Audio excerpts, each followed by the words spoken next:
अस्सलाम वालेकुम my dear students, I hope you are all fine and well. आज हम क्वेश्चन नंबर 3 का बी पार्ट करने जा रहे हैं।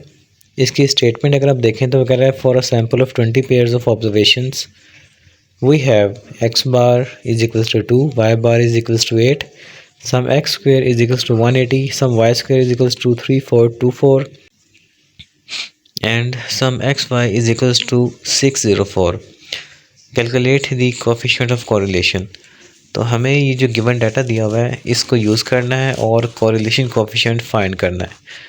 तो चलिए सोल्यूशन में देखते हैं जाके इसको किस तरह से सॉल्व कर सकते हैं। जी स्टूडेंट्स, तो जैसा कि हमने डाटा अभी स्टेटमेंट में देखा है क्वेश्चन के अंदर, ठीक है। इस डाटा को यूज़ करते हैं अब हम और इसका कोएफिशिएंट ऑफ कोरिलेशन फाइंड करते हैं। और जैसा कि मैंने आपको बताया था कि डाटा जिस टाइप का हमें गिवन होता है हमने फॉर्मूला भी वही लगाना होता है जो इस डाटे को अपने अंदर समा ले, ठीक है, जो इस डाटे को अपने अंदर ले ले। अब आर का फॉर्मूला जो हमने लास्ट पार्ट में किया था वो फॉर्मूला इस डाटा को जो है वो सूट नहीं करेगा, ठीक है, वो एप्लीकेबल नहीं है यहाँ पे। अब इस क्वेश्चन को अटेम्प्ट करने के लिए हम आर का फॉर्मूला ये वाला यूज़ करेंगे, ठीक है। इस फॉर्मूला को हम लेंगे और इस डाटा को पुट करेंगे इसके अंदर, तो आर फाइंड कर लेंगे इजीली। तो ये आर का एक और फार्मूला है जो कि आपको ये भी याद करना है, ठीक है। अगर इस डाटा का क्वेश्चन आ जाए तो फिर आपको इसको अटैम्प्ट करने के लिए ये वाला फार्मूला आर का जो है वो यूज़ करना पड़ेगा। तो जिस तरह लास्ट पार्ट में किया था, डाटा को उठाएं और फॉर्मूला में पुट कर देते हैं। तो देखें अब आपका जो नेक्स्ट स्टेप है, सम एक्स वाई की वैल्यू, ठीक है, ये हमें ऊपर जो क्वेश्चन में दी हुई है गिवन वो है 604। इसको उठाएंगे यहाँ से और इसके अंदर पुट कर देंगे इसकी जगह पे, सम एक्स वाई की जगह पे। तो 604 माइनस फार्मूले का एन हमें जो गिवन था 20 पेयर्स का, तो एन 20 आ जाएगा हमारा। ये मल्टीप्लाई हो रहा है एक्स बार के साथ और वाई बार, ये तीनों टर्म्स आपस में मल्टीप्लाई हो रही हैं। तो 20 मल्टीप्लाई बाय एक्स बार वो है 2 और वाई बार है 8। तो 20 इंटू 2 इंटू 8, ठीक है। ये हमारे पास ऊपर वाली वैल्यूज़ आ गई सारी की सारी, और नीचे हमारे पास अंडर रूट के अंदर सारी वैल्यूज़ लिखी जा रही हैं। तो अंडर रूट का साइन यूज़ किया और नेक्स्ट हमने इसके अंदर जो वैल्यूज़ हमें चाहिए वो हम लिख लेते हैं। अब ब्रैकेट के अंदर हमारे पास है सम एक्स स्क्वेयर, और सम एक्स स्क्वेयर की वैल्यू ऊपर है 180। तो सम एक्स स्क्वेयर की जगह हम फॉर्मूला के अंदर 180 पुट करते हैं और माइनस करते हैं, और एन की जो वैल्यू है वो है 20। तो 20 करते हैं पुट, और ये मल्टीप्लाई हो रहा है एक्स बार स्क्वेयर के साथ, ठीक है। तो अब आपने यहाँ पे याद रखना है कि एक्स बार की वैल्यू 2 है हमारे पास, और हम यहाँ पे 2 पुट करते हैं और ऊपर स्क्वायर लिख देते हैं, ठीक है। इसको अटैम्प्ट बाद में कर लेंगे। आप डायरेक्ट 4 भी यहाँ पे लिख सकते हैं, 2 का स्क्वायर 4 होता है, बट मैं यहाँ पे इसको नेक्स्ट स्टेप में जाके इसको करूँगा। ब्रैकेट क्लोज, नेक्स्ट ब्रैकेट आपकी शुरू, फिर सम वाई स्क्वायर। सम वाई स्क्वायर है मेरे पास 3424, ठीक है। ये सम वाई स्क्वायर है, और ये अगेन माइनस एन की वैल्यू हमारे पास 20 है, और ये मल्टीप्लाई हो रहा है वाई बार स्क्वायर के साथ। वाई बार है 8, ठीक है, और इसका स्क्वायर, और ब्रैकेट क्लोज। तो इस स्टेप में हमने क्या किया है, इस स्टेप में हमने सारी वैल्यूज़ को उठाया है और उनको फॉर्मूला में पुट किया है उनकी जगह पे, ठीक है। वैल्यूज़ को आपने आगे पीछे नहीं करना, जो जिसकी वैल्यू है उसी को आपने असाइन करनी है। अब हम इसको आगे सॉल्व कर लेते हैं, ठीक है। कैलकुलेटर का यूज़ अब आपने करना है, और बाकी चीज़ें सारी इजी हैं। कैलकुलेटर आपको बताता जाएगा और आप करते जाओ। R इज़ इक्वल्स टू, अब ऊपर हमारे पास है 604, इसको मैं एज इट इज़ लिख रहा हूँ,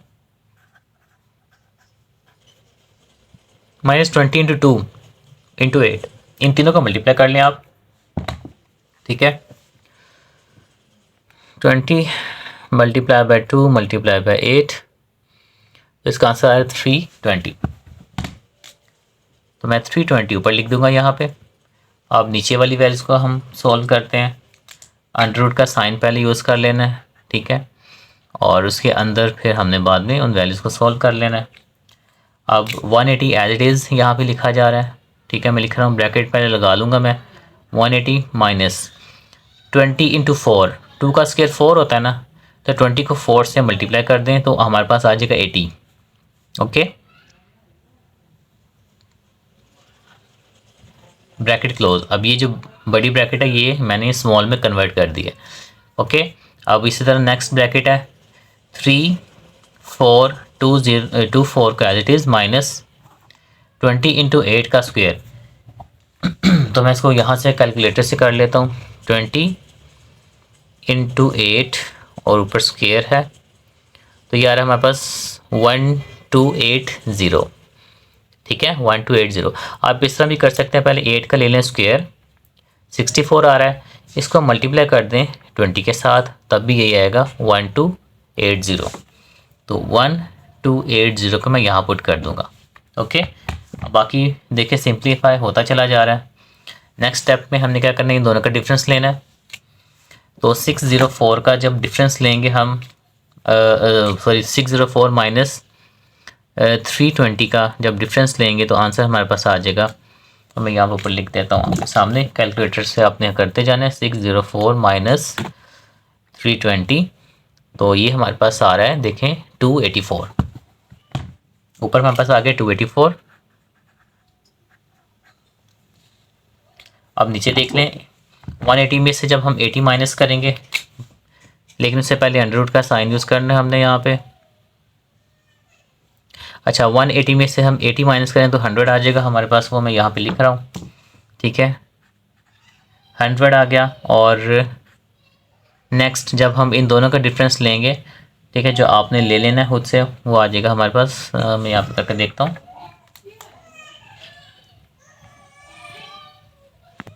तो इसका आंसर आ रहा है माय डियर स्टूडेंट्स 2144। तो हम यहाँ पे 2144 लिखते हैं। ठीक है, 2144 ब्रैकेट क्लोज। अब मैं क्या करूँगा, इन दोनों को मल्टीप्लाई करूँगा। ठीक है, मल्टीप्लाई करने के बाद जो आंसर आएगा मैं उसका ले लूँगा अंडर रूट, और फिर उसको डिवाइड करके डायरेक्ट आंसर यहाँ पे लिख रहा हूँ। ठीक है, वो बल्कि मैं आपको एक स्टेप कर ही देता हूँ, फिर जो है ना कन्फ्यूजन होती है उसको, वो फिर परेशान हो जाते हैं। तो मैं पहले ये वाला स्टेप कर रहा हूँ। ये देखें 284 तो एज इज ऊपर आ गया अभी तक। तो अब हम नीचे वाले ये जो दो हैं इनको मल्टीप्लाई करेंगे। तो 2144 जो है ये हमारा इससे मल्टीप्लाई हो जाएगा 100 के साथ। ठीक है, तो हमारा आंसर आ रहा है 214400। ठीक है, अब हमने ले लेना है इसका अंडर रूट, तो हम इसका अंडर रूट ले लेते हैं। तो ये आ रहा है हमारे पास, इसको मज़ीद हम सोल्व करते हैं। अच्छा जी, 463.03, तो ये इसका अंडर रूट आ रहा है। ठीक है, नीचे वाली वैल्यू का। तो मैं नीचे वाली वैल्यू की जगह यहाँ पे डायरेक्ट लिख रहा हूँ 463.03। ठीक है, अब हम इनको डिवाइड कर देते हैं, और डिवाइड करने के बाद जो हमारा फाइनल आंसर आ रहा है वो आ रहा है स्टूडेंट्स, एक मिनट मैं डिवाइड कर लूँ पहले। तो हाँ जी, इसका आंसर आ रहा है 0.613, 0.613। तो ये हमारा इसका जो कोरिलेशन कोफिशिएंट है, इसका फाइनल आंसर यहाँ पे फाइंड आउट हो गया। तो ये था हमारे पास छोटा सा क्वेश्चन, इसकी कैलकुलेशन थी। ठीक है, इसका सी पार्ट कंप्लीट है, सॉरी बी पार्ट। अब हम सी पार्ट करते हैं नेक्स्ट वीडियो में। चलिए, अपना ख्याल रखिएगा, मिलते हैं नेक्स्ट वीडियो में। टेक केयर, अल्लाह हाफिज़।